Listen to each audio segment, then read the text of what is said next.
Hi, welcome back again. So we're about to see a debate with myself and Mohammad Hijab. You may have seen him around the park or, berating Christian Prince or just embarrassing himself in other ways. Listen out for the massive admission that he makes toward the end of the video. Please do like, share, comment, repent, come to Jesus and subscribe. Check it out. I'll see you on the other side. God bless. Bye bye. It doesn't say premenstrual. It says before their menses. Yeah. So I'm saying there's two tafsir. One of them says both Maududi. One of them says it could be because they're never going to mention. Like it could be that they have some physical condition. But the other one says or because they are not yet mature. I like your badge. So do you find a discrepancy then between Sharia? No, I think that you need to understand how it works, right? So, first of all, there's difference of opinion among the scholars. Yes. Do you want, because you can't. I've given you Jalalain and Maududi. These are Maududi is not a jurist in that sense. Okay, so Jalalain. Jalalain is a mufassir, so he's an exegete. And by the way, it's not, and that's two scholars. It's not one. Yeah, I know. I just said I was with two. No. Jalalain. Quran, however, says don't forbid that which we Jalalain says that Sharia prohibits the marriage of under. Jalalain was written by two people. Oh, I see. I thought you meant I thought you did. Yeah. All right. Anyway, no, and it was actually it's an exegesis. It's not a book of law. Yeah. So it's important with these masail or these matters for it to go to. Sharia is exegesis. It's not written in actual words No. in the Quran. The way no. So Sharia law is from the Quran and Sunnah, Ijma', etc. Ijma' meaning the consensus. By saying, well, God forbids this, so we will say if you do this. No. All right. So the books of Islamic law usually stipulate what are the do's and don'ts in Islam. Sometimes mufassirs can also contribute to that discussion, but it's not most fluidly elucidated in those books. And what if it contradicts the Quran? The point is, okay, what I'm saying is that the way in which jurists, from an Islamic perspective, they come to conclusion is they look at the Quran, and within the Quran they look at the verses which are not abrogated, and the ones which are clear versus the ones which are not clear. If there's specific verses, when there's general ones or whatever. Try and hold you to one specific verse which says that which we have allowed, Yeah, no man shall I'm coming. forbid. But just so you know the framework. Then you have the hadith. So after the Quran is that, the Sahih hadith. Then you have different gradations of hadith. So Hasan li ghayrihi, Are da'if. those included in their contribution towards Sharia, the Hassan? Yeah. So that is contributed towards understanding of Sharia. And then after that you have Ijma'. Ijma' is basically the consensus of the scholars. Right. So the scholars are important in their. So how you is said it? that's scholarly. Yeah. You didn't So mean when we that say for consensus, is that when they all come together, when they all, no, not the majority. Some describe it as a majority. Everyone. In language, it actually means everyone. No, because of all the scholars, there's never going to be agreement among all of them. Well, that's consensus of climate scientists say such and such, but that's not all of them. I understand that's a really good point you're making, and I tend to agree with the sentiment. But there's some things, folks. But there's one thing that I was going to say was that there's some. I wasn't talking about climate change. I'm not a scientist. My exegesis. Yeah. But so with ijma', with consensus, there's a discussion on it, but the point is this: is that there are some things which are definitely consensus. For example, the five prayers a day, yeah, or Hajj. Hajj is in the Quran. That is. So, for example, the 5 prayers a day. By the way, Doesn't it say in the morning and the evening and the middle? So that's only 3 in my counting. Yeah, but the 5 prayers by name and so on, and specifics are not in the Quran. But can we get back to that which is forbidden? But you need to get the framework first, right? So how long because is a big framework? When people say Sharia law, Yep. they're talking about what's gone through that framework. Yes. Now, If invariably, it doesn't match the Quran, I would suggest that Sharia is in error in the Muslim well, perspective. yeah, that's obviously, but the point is that the ones who make that decision are scholars amongst themselves, they're right? just human. Yeah, so they all come to conclusions and so on. Yep. They have the exegetical schools. They try their best to come to their conclusion and so on. Yep. So now that we've got that out of the way, Yeah. the question of now marrying. So what is a nikah? A nikah in Arabic language is a kind of aqd, which means it's a kind of agreement. Yes, like a So contract. yeah, so the scholars of old, they asked the question: is it possible for someone to have aqd nikah, which is this agreement to marry, Yeah. without having consummation or full rights? So, for example, this is where the discussion comes. Sorry, without Without- having yeah, consummation. You can't consummate something that doesn't exist. Do you mean can they have get married So, after they've already no. had So, for example, the question is, can two people have this nikah agreement marriage without any without? Yeah. So basically, that person's. It's almost. It works in. like a platonic marriage? Nah, it just works like an engagement. Okay.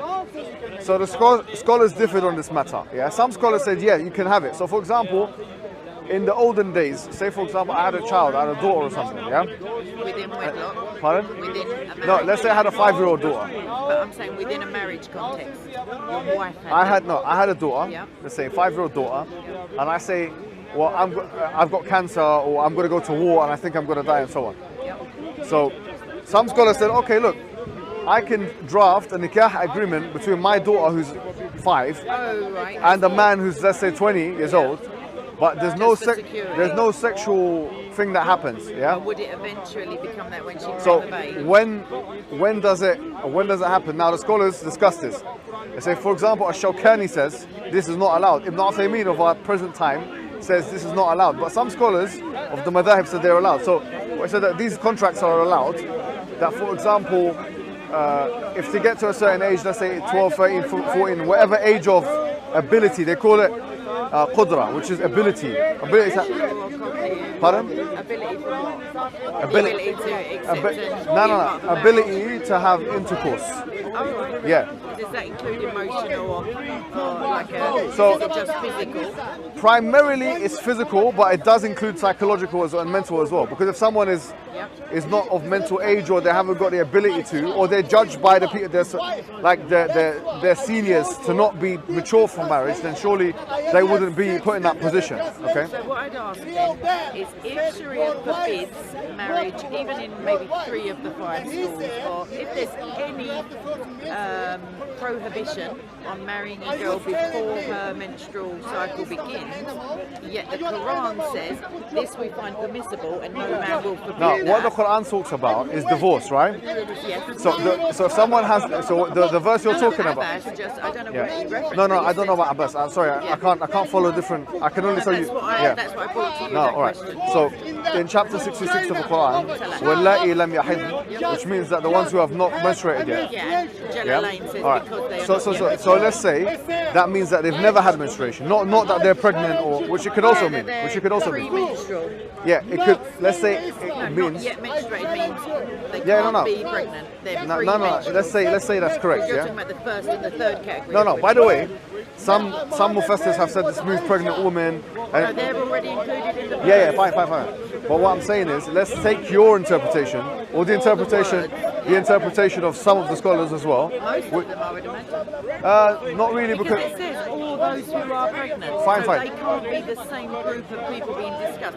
It says women who are pregnant, yeah. or women who are too old to menstruate. Well, that's what happened. Yeah. Good point. Yeah. No, you're right. I'm not disagreeing with you. So the ones who have not had menstruation yet.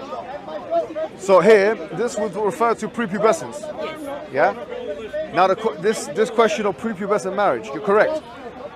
Is it prepubescence with intercourse or not? Now, here's what I'm saying is that this can't be, because it's haram. I'll tell you why it's haram. Is it, so that's what I'm asking you. Yeah. Is it Sharia? So I'll give you some references and sources right now. If the woman, no, I'm not it's, joking. I'll go and you look can it up. go. I don't even think they're in English, so I'll tell you and you can check it out. For example, Kitab al-Insaf, written by al-Mirdawi, who is seen as the final opinion of the Hanbali madhab, in his Kitab al-Hudud. Most of that was in Arabic. I'm just going to go with right then. Yeah. Like I don't read He says, he lists in what he called a chapter of Hudud, which is punishments. Chapter of what? Sharia Punishments. jurisprudence. And Chapter I'm of saying not chapter from the Quran. No, I'm telling you what the scholars have said, and I'm going to give you. But chapter of what I'm asking you? Chapter of Sharia. Yeah, it's a Sharia book, yeah, or Sharia law, yeah. It's what I'm saying is the final opinion. It's seen as the final opinion of one of the schools of thought, the Hanbali school. 4. He says, no. So there's Now, Sunni, and then you have other schools within the Shia. Sunni, there's 4 mainstream ones, yeah? Now, having said that, what he says is that if someone has intercourse in marriage with someone who's a prepubescent, the question is not whether they're doing the right or wrong thing. The question is whether they should be flogged or not, whether they should be whipped or not. And he was saying that they should be whipped. So it's still prohibited, they're just now questioning what's the appropriate Yeah, so in other words, according to Al-Mirdawi... So I would come back to how can they prohibit something which the Quran says... No, but the Quran never talks about... Sorry to cut you off. No, I know the verse off by heart, right? Yeah. And I can recite the whole surah off by heart. But here's what I'm saying is that from the beginning of that surah, it doesn't say sexual intercourse. I appreciate that, but right, marriage, so I would say the consensus of opinion is that marriage includes betrothal, like you were saying, if you betroth your daughter and you feel that you're going to say eventually, can you take this wife for the moment, can you be a protector, companion, maybe parent figure. What's your name again? Kay. I don't shake hands with women. No, not even. You know this already. Do I? Yeah, anyways. Study you. You've been here already. Just the Bible. But here's what I was going to say to you, right? As I said to you before, in Islam, there are these distinctions. Now you're saying in culture. The Quran should supersede them. The Quran doesn't. From your perspective. Listen, very clearly.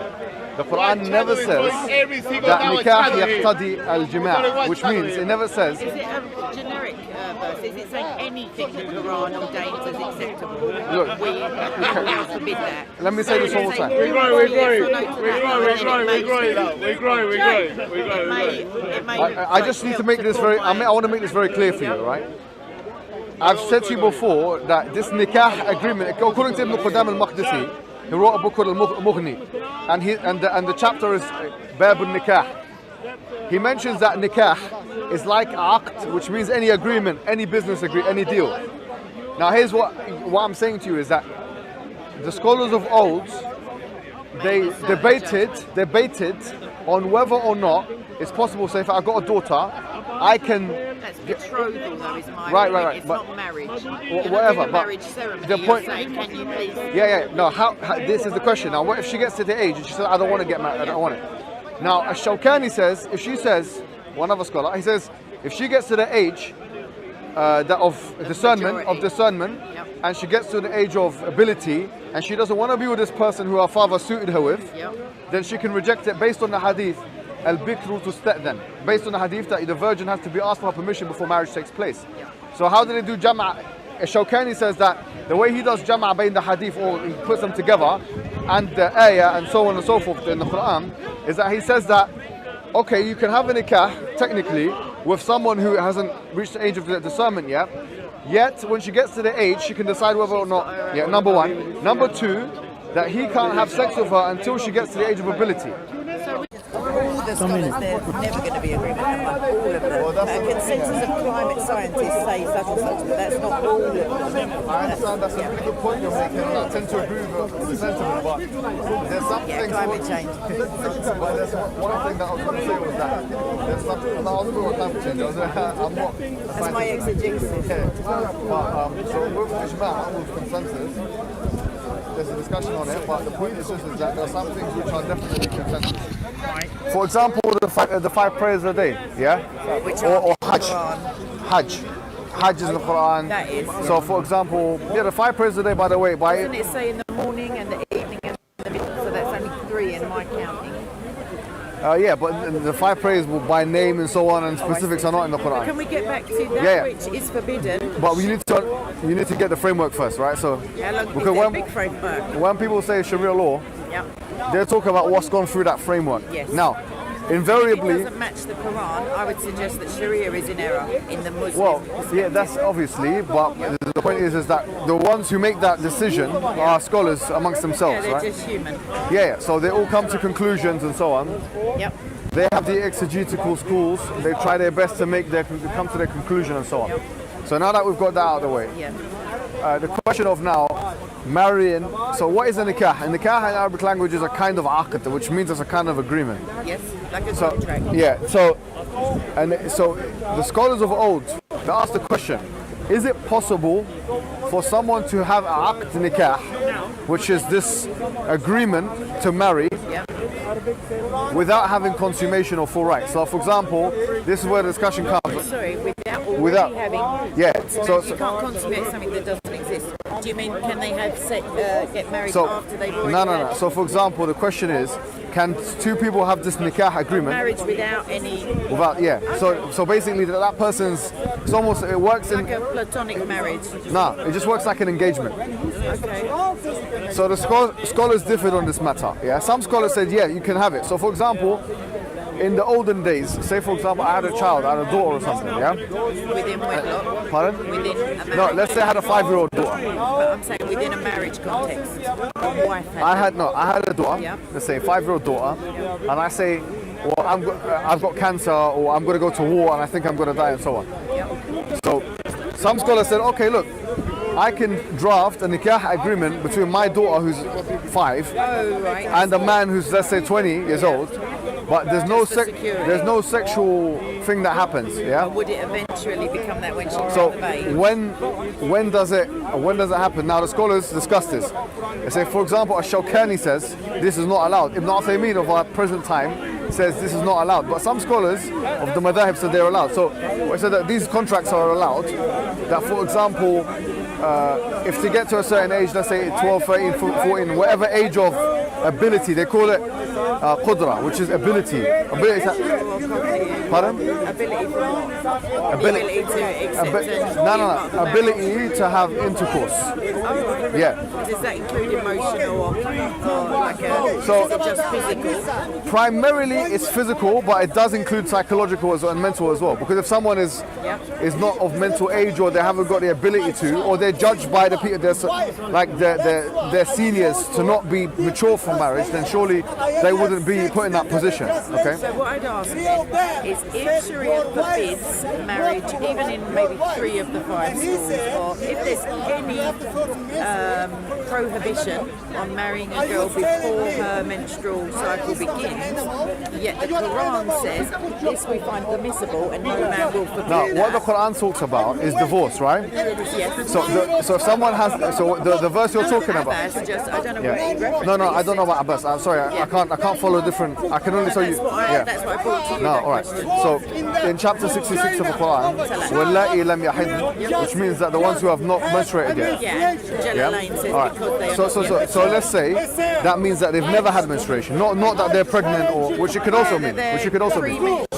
Yeah, it could. Let's say it means. Not yet menstruated means they can't be pregnant. They're premenstrual. Let's say that's correct. You're Yeah. talking about the first and the third category. No. By the way, some mufassirs have said this means pregnant woman. So they're already included in the Yeah, fine. But what I'm saying is, let's take your interpretation, or the interpretation of some of the scholars as well. Most of them, I would imagine. Not really, It because says all those who are pregnant. Fine. So they can't be the same group of people being discussed. It says women who are pregnant, or women who are too old to menstruate. Yeah, good point. Yeah. No, you're right. I'm not disagreeing with you. So the ones who have not had menstruation yet. So here, this would refer to prepubescence. Yes. Yeah. Now this question of prepubescent marriage, you're correct. Is it prepubescence with intercourse or not? Now, here's what I'm saying is that this can't be, because it's haram. I'll tell you why it's haram. Is it? So that's what I'm asking you. Yeah. So I'll give you some references and sources right now. If the woman, you can go. I don't even think they're in English, so I'll tell you and you can check it out. For example, Kitab al-Insaf, written by al-Mirdawi, who is seen as the final opinion of the Hanbali madhab, in his Kitab al-Hudud. Most of that was in Arabic. I'm just going to go with it right then. He says, he lists in what he called a chapter of Hudud, which is punishments. Chapter of what? Sharia punishments. Jurisprudence. Chapter of punishments. Chapter from the Quran. No, I'm telling you what the scholars have said, and I'm going to give you. Chapter of what I'm asking you? Chapter of Sharia. Yeah, it's a Sharia book, yeah, or Sharia law, yeah. It's what I'm saying is the final opinion. It's seen as the final opinion of one of the schools of thought, the Hanbali school. 4. He says, no. So there's Now, Sunni, and then you have other schools within the Shia. Sunni, there's 4 mainstream ones, yeah? Now, having said that, what he says is that if someone has intercourse in marriage with someone who's a prepubescent, the question is not whether they're doing the right or wrong thing. The question is whether they should be flogged or not, whether they should be whipped or not. And he was saying that they should be whipped. So it's still prohibited, they're just now questioning what's the appropriate. Yeah, so in other words, according to Al-Mizdawi. So I would come back to how can they prohibit something which the Quran says? No, but the Quran never talks about, sorry to cut you off. I know the verse off by heart, right? Yeah. And I can recite the whole surah off by heart. But here's what I'm saying is that from the beginning of that surah, it doesn't say sexual intercourse. I appreciate that, but right, marriage, so consensus of opinion is that marriage includes betrothal. Like you were saying, if you betroth your daughter and you feel that you're going to say eventually, can you take this wife for the moment? Can you be a protector, companion, maybe parent figure? What's your name again? Okay. I don't shake hands with women. No, not even. You know this already. Do I? Yeah, anyways. Study you. You've been here already. Just the Bible. But here's what I was going to say to you, right? As I said to you before, in Islam, there are these distinctions. Now you're saying in culture. The Quran should supersede them. The Quran doesn't. Listen, very clearly. The Quran never says that nikah yaqtadi al-jima', which means it never says. Is it a generic verse? Is it saying anything the Quran ordains as acceptable? Look, we forbid that. Let me say this one more time. We're growing. I just need to make this very. I want to make this very clear for you, right? I've said to you before that this nikah agreement, according to Ibn Qudam al-Maqdisi, he wrote a book called Al-Mughni, and the chapter is Bab al-Nikah. He mentions that nikah is like aqd, which means any agreement, any business agreement, any deal. Now here's what I'm saying to you is that the scholars of old, they debated on whether or not it's possible. Say, if I got a daughter, I can. That's betrothal, though. Is my right. It's but not marriage. Whatever. But marriage ceremony. The point. Saying, can you please? Yeah. No. How? This is the question. Now, what if she gets to the age and she says, "I don't want to get married. I don't want it." Now, Ash-Shawkani says, if she says, one other scholar, he says, if she gets to the age of discernment, yep. And she gets to the age of ability, and she doesn't want to be with this person who her father suited her with, yep. Then she can reject it based on the hadith, al-bikru tusta'dhan, based on the hadith that the virgin has to be asked for permission before marriage takes place. Yep. So how do they do jama'? Shawkani says that the way he does jama' between the hadith, or he puts them together, and the ayah and so on and so forth in the Quran, is that he says that, okay, you can have a nikah, technically, with someone who hasn't reached the age of the discernment yet when she gets to the age, she can decide whether or not, number one. Number two, that he can't have sex with her until she gets to the age of ability. So with arranged marriage, how would that work? No, that's different. Arranged marriage is consensual from both sides. So just your question on chapter 66 verse 5. Yep. What I was saying is, even if we take your interpretation as the only interpretation, which it isn't, there is more than one interpretation. 3 categories of women. No problem. Let's take your one as the correct one. Yep. So the one of she's never had puberty before. Yep. They've never had it before, and it's a strong opinion in my opinion. Yeah, because it says lem. Lem is used in Arabic in the past. Yeah, no problem. You're right. Now the question is, does that mean that there had to be a marriage of sexual? No. Right. So fine. So what's the issue?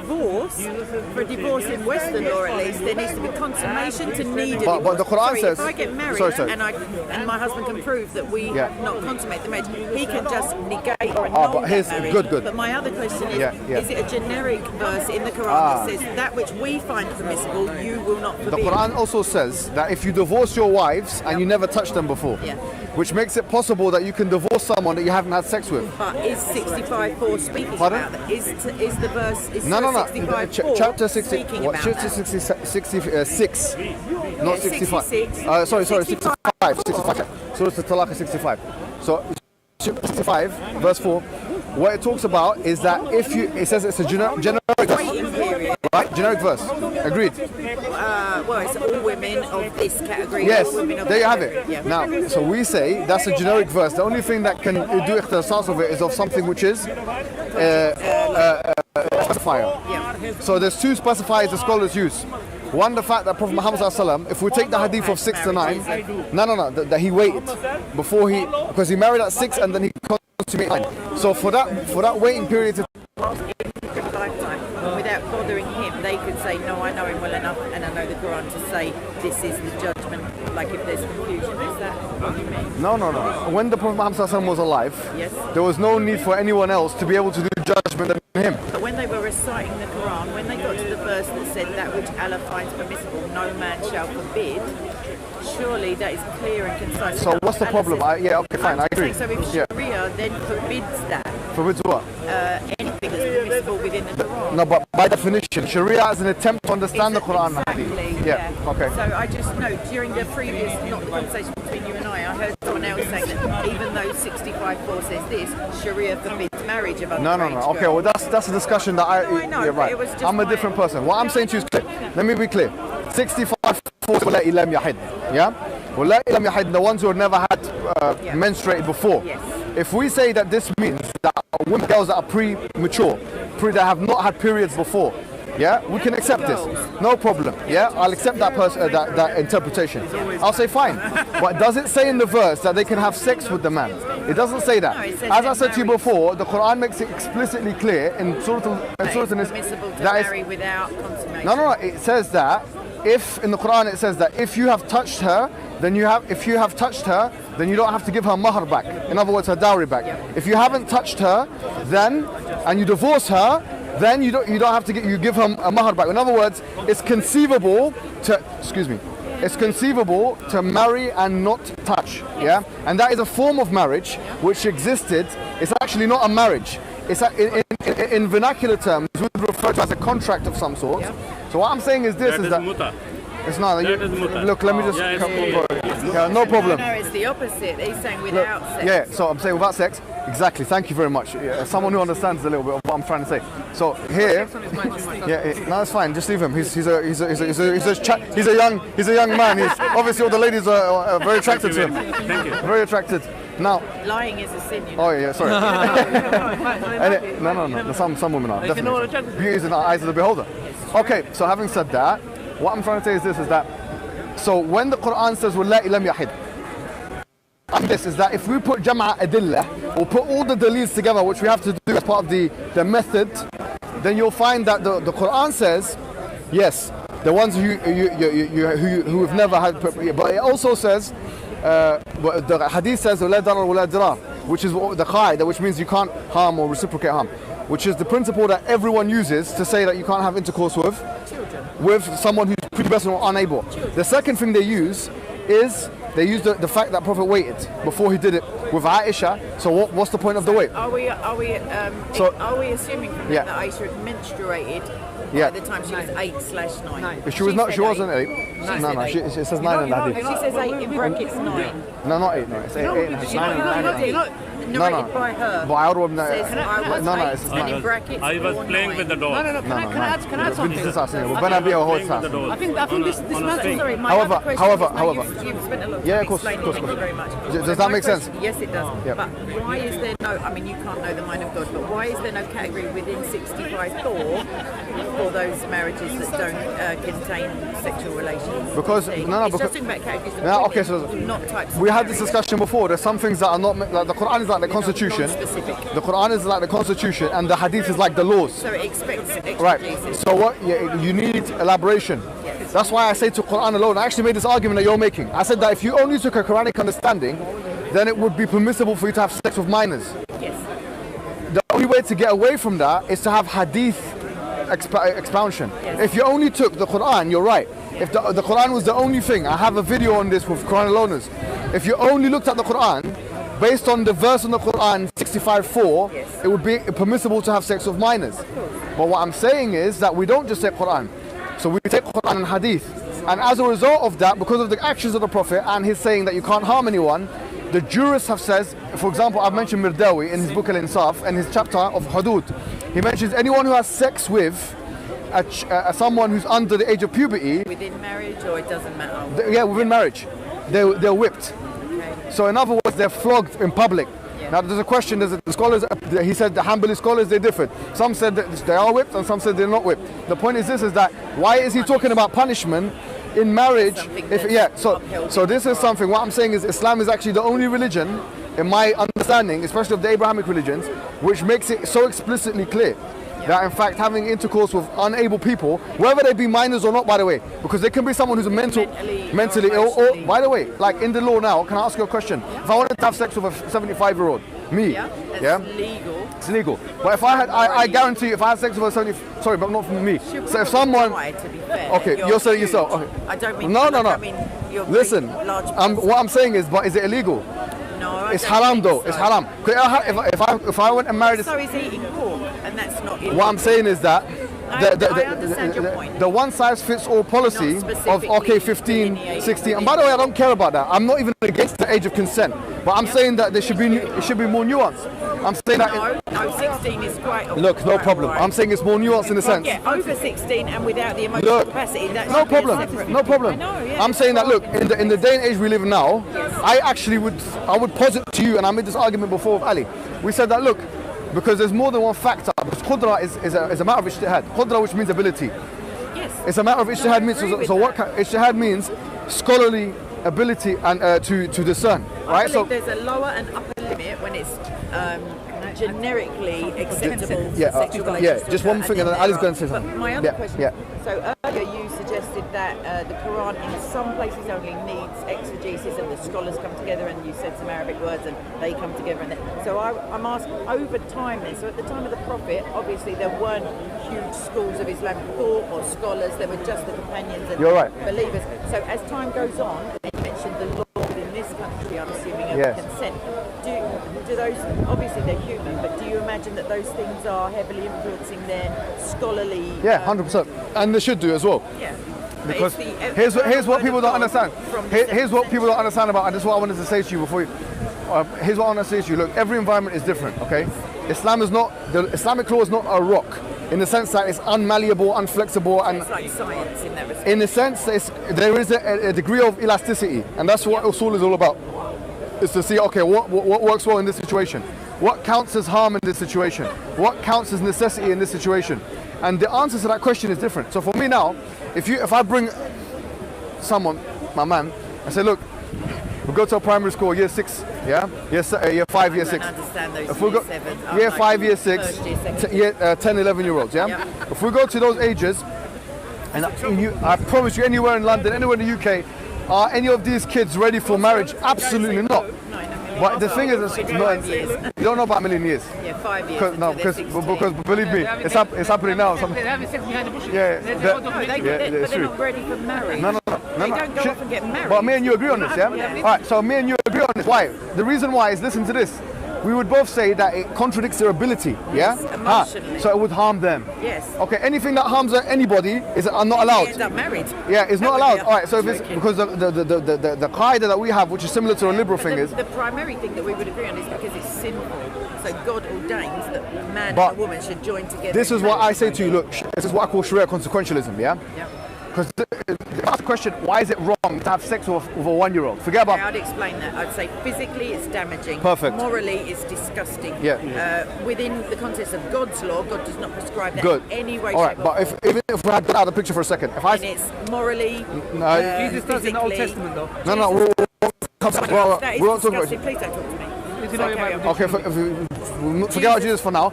I'm just, sorry to say, but we love Jesus as well. Apparently. No, we do. But it's Isa. It's the same person, but it's just a different name. Yes. Listen, I'll debate you on that another time. Another day, another discussion. Another Sunday. All right, but what I was going to say to you is that, look, if you're saying it's wrong, primarily because of the harm, the consequences of it, right? Because I have the mental capacity to look at that and judge perfect. that. No, I totally agree with you, right? So what I'm saying is that if this, we would call it causative reasoning, did not exist, then it wouldn't be wrong. No, if nobody ever saw the wrong in something. Perfect. So it's consequentially wrong. Well, it's wrong as intrinsically wrong because it's a gut reaction as well. You Fine. would say that's disgusting. But you if you can intuit something which is consequentially wrong, something which is intuitively wrong is not always it's not always categorically wrong. Now you can have something. Let me explain. You can have something which is intuitively wrong, but consequentially. Well, you can have something. It's intuitively right for drug addicts to take drugs, but it's consequentially wrong, which means it's wrong because X, Y, Z. Yeah, all right. it's physically You can harming. explain why. Yes. Right. Now I'm saying that with that explanation, I agree with you. If you don't have that explanation, then we say it's not wrong anymore. Therefore, what I'm positing to you is a scientific approach. I'm saying to you that if the person's age is 15, yeah, it could be wrong, depending on that person. If she's 16, it could be wrong. I'm talking legally then. No. I'm talking morally. Morally, look. If you've got a 16-year-old, I'm saying it could be wrong. Yeah, and it could be right. Yeah. Depending on that person's. Depending on the age of the man as well. You know, not only just that, but that person themselves, right? mean, It could be wrong. It could be wrong. It could be wrong. Right. Depends on what the variables. Yeah. Depends on if it harms them or not. But legally, do you agree? Yes, legally we decide that a minimum age. But legally is a different story, right? Because that's the democratic reasoning. Within society, we have all decided that 16 is the lower age. No limit. problem. Before that, In this it's not even a question yeah, of. that's in this country, by the way. Yes, and there are other countries that have chosen 15, 14, whatever, 12, 12. Yeah, no problem. So having said what I'm trying Some to say, places don't have any age. yeah, exactly. No problem. So what I'm saying to you is this: is that if you say it's wrong because of the harm factor, perfect. Yeah, I'm saying to you, I agree with you. Look, Islam agrees with you. Yeah, Islam agrees with you. So I'm saying, so long as that cause is not there no more, then we can't say it's wrong no more, is it? Each of us is a scientist to approach a relationship But, and look, I see that girl will be physiologically it's not always a harmed but it's not always a scientific or thing. emotionally harmed because you don't yet know that. But society is decided, like you said. Yes. So after years of trial and error. Can I ask you a question? Because if you really think about the, when did this change? It changed in 1929, yeah? Yeah. When you had the Marriage Act change from 12 to previously, 15. within Victorian times, women didn't menstruate anyway until around No 17. problem. But the point is, here's what I'm saying to you. Before the year 1929, before that legal paradigm 18, shift, wasn't it? No, it was 12 years old, yeah? If you look at the Marriage Act 1929, it was 12 years old. Before that time, what I'm saying to you is that, was it the case that all women that were having intercourse at that age were harmed? I would suggest yes. All of them, Just 100%. psychologically. No, that's not correct. It's just, there's no evidence for that. You can't prove the opposite. No, because you it's don't know not. all of those women. The burden of proof is on the one who's making the claim. You are making the claim. No, I'm making it. You're asking the question, were they all damaged? And I would say, okay, on the whole, maybe some who were 15, No, but that's a claim. Some who were 15 years old and 364 days, maybe they were fine. No. So that's a ridiculous claim. I'm saying in general, girls under 16 are not emotionally No, in general, it's fine. ready to But have a baby. And sex leads to babies because 18 years old, you're physiologically, you've stopped growing. Your womb is full. You're still thinking ahistorically.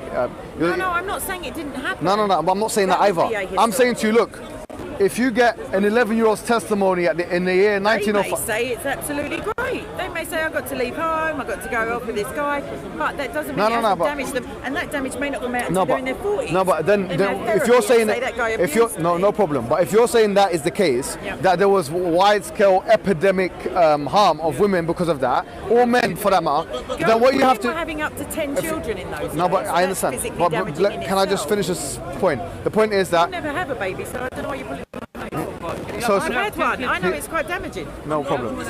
You have kids, but I do, but they're listen to me. infrequent. What I'm saying is, you can't possibly prove that all women under the age of 16 are damaged. I can't. All right. Now, so having said that, they're all dead. if you go to what you have to do as a historian, then is let me give you or someone a tip. Contemporary references. Okay. And Do you mind if I just finish the sentence, please? Oh, you've been going for ages. Go on. Now, just let me finish the sentence, and then you can say what you want.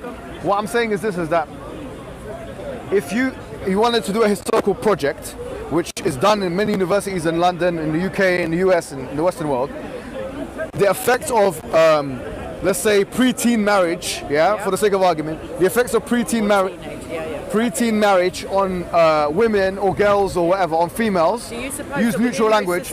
Do you suppose that within those societies that Can I find just that finish? permissible, I'm just an addendum.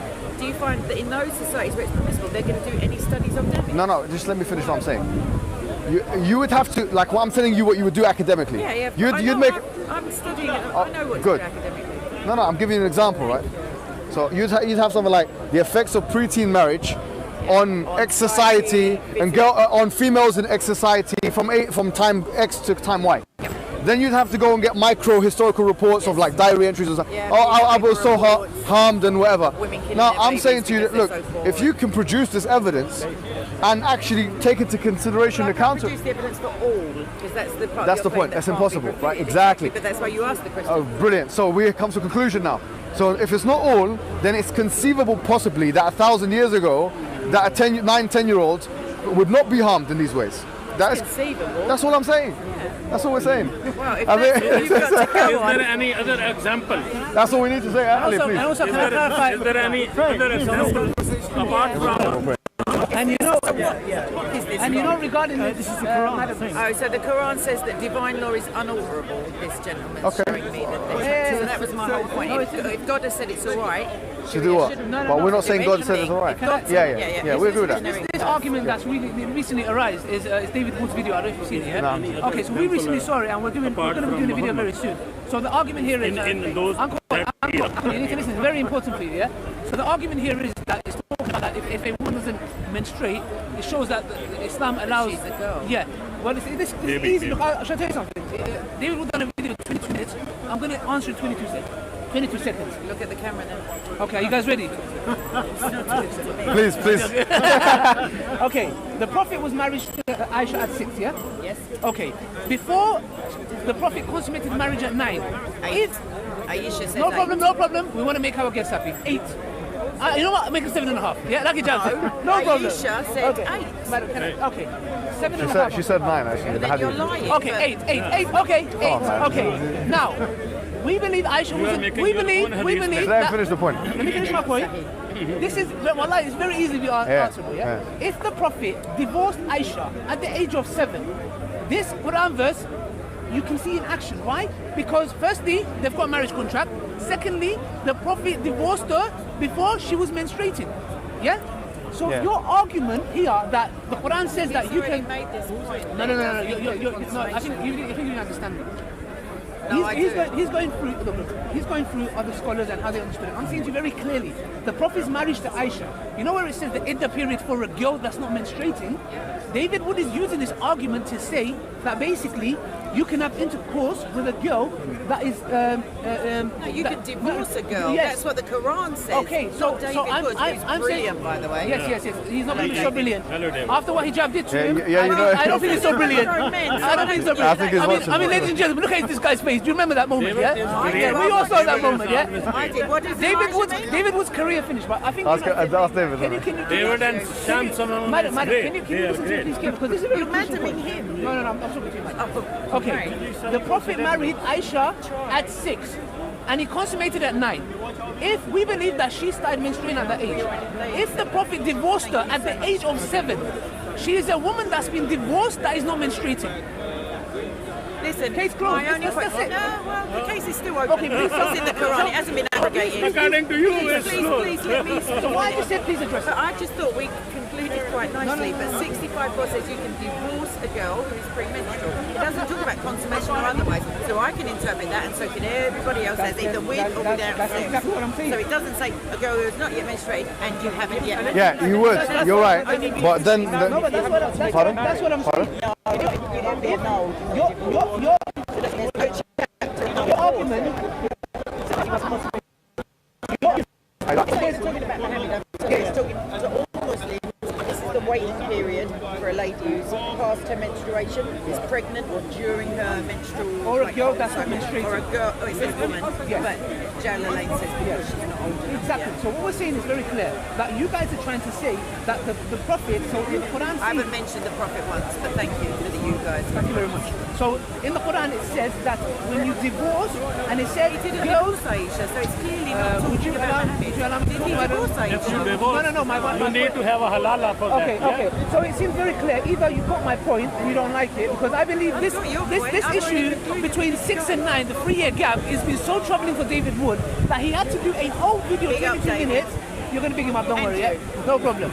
So what it shows us very clearly is that when you divorce a woman that is not menstruating, what you guys don't understand is that you think when you get married and consummation happens, Islamically it doesn't.